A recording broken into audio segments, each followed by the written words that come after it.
आज शनिवारी सकाळी सलगरे बसस्थानक परिसरात संभाजी माळी या इसमाला माकडाने चेहऱ्यास ओरखडा घेत चांगलेच जखमी केलं।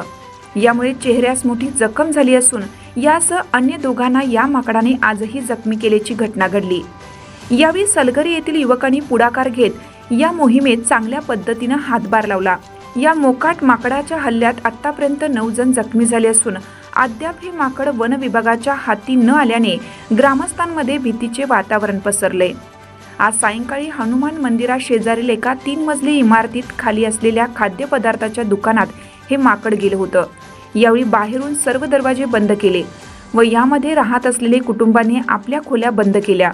मात्र चतुर माकडाने यावेळी 3 मजले चढून इमारतीच्या गच्चीवर जात पुन्हा एकदा चकवा दिला।